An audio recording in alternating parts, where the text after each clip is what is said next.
శ్రీరామ రామ రామేతి రమే రామే మనోరమే సహస్రనామ తత్తుల్యం రామనామ వరాననే. జై శ్రీరామ్, జై బజరంగబలి.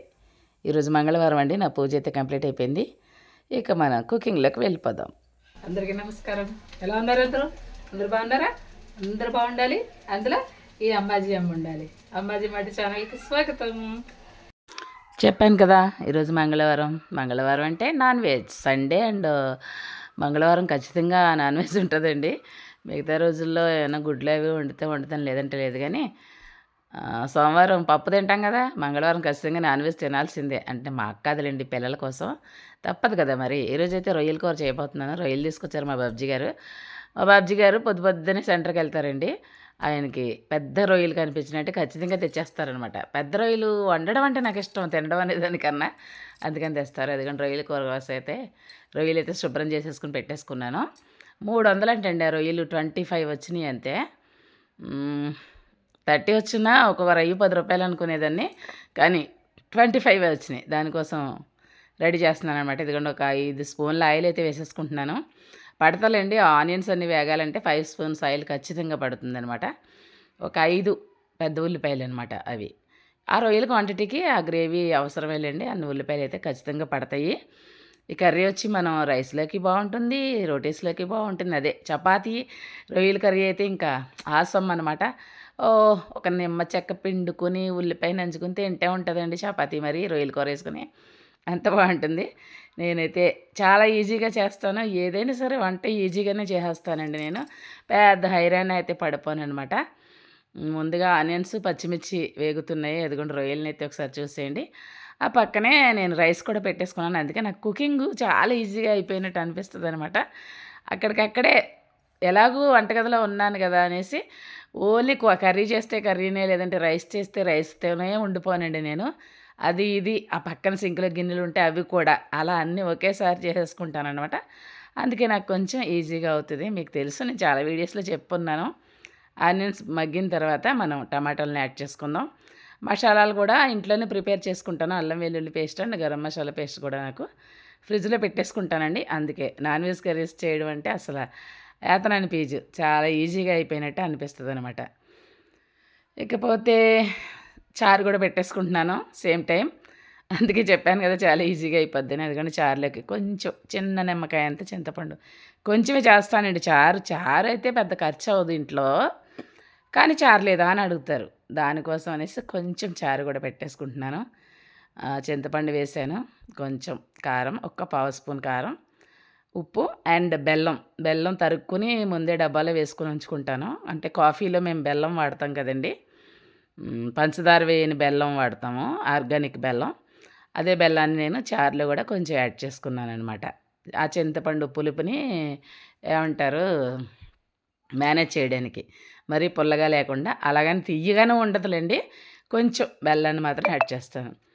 అలాగ ఒకేసారి 3 పనులు చేసేయడం వల్ల నాకు చాలా తొందరగా చాలా ఫాస్ట్గా వంట అయితే అయిపోయినట్టు ఉంటుంది. ఇంకేంటంటే విశేషాలు, ఆనియన్స్ అయితే వేగుతున్నాయి చూస్తున్నారు కదా. ఇప్పుడు టమాటాలను యాడ్ చేశాను. ఈ టమాటాలు కూడా కొంచెం మెత్తపడితే తర్వాత మనం రొయ్యలు వేసుకోవచ్చు అనమాట. ఇకపోతే చాలా రోజుల తర్వాత వీడియో అయితే పోస్ట్ చేస్తున్నానండి. ఈ మధ్యనైతే కొంచెం పండగలో కొంచెం బాగా సిక్ అయ్యాను.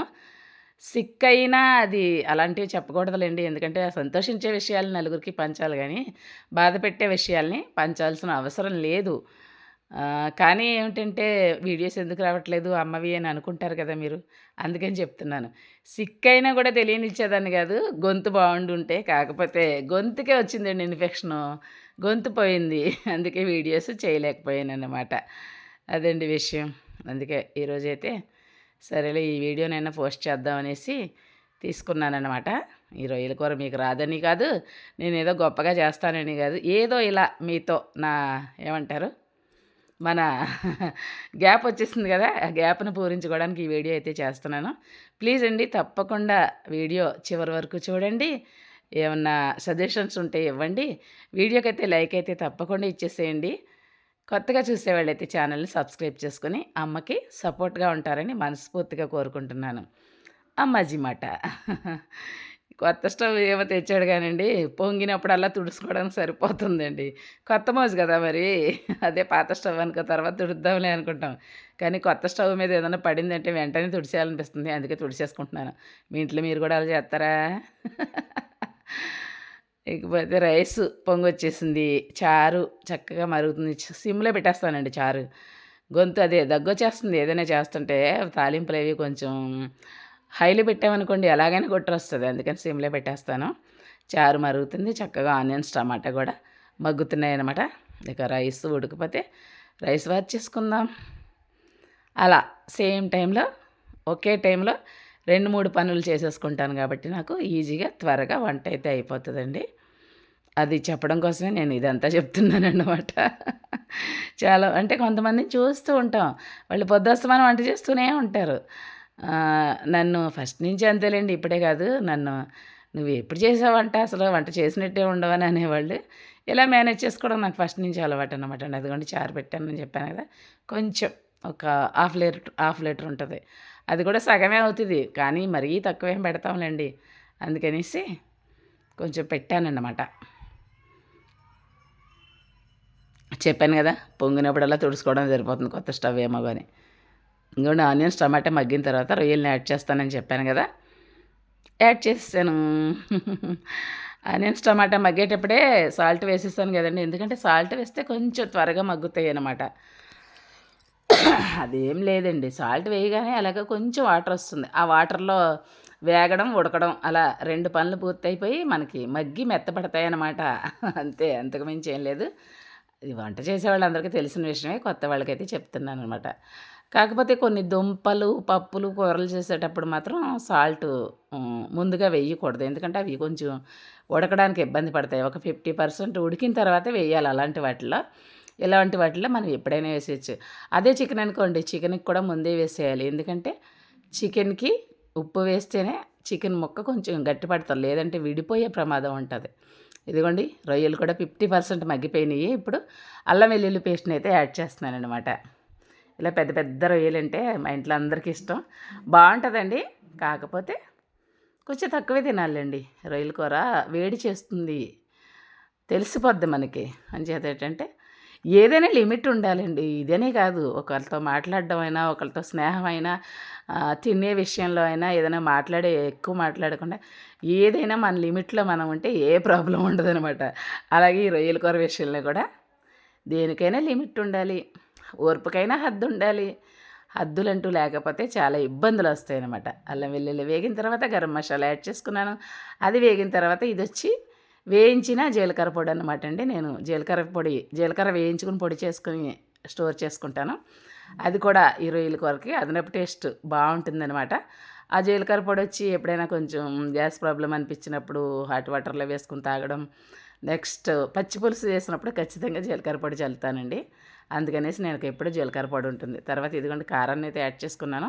మీ టేస్ట్‌కి తగ్గట్టుగా యాడ్ చేసుకోండి. నేను ఎక్కువ వేయను, అలాగని తక్కువ వేయను. ఎందుకంటే నీసు కూరలో మరి తక్కువ వేసినా బాగోదండి. మీడియంగానే వేస్తాను. ఒక 2 ½ స్పూన్లు అయితే వేస్తాననమాట కారం. సరిపోతుంది మాకు అలాగా. చూస్తారు కదా ఎంత యమ్మీగా కనిపిస్తుందో కర్రీ.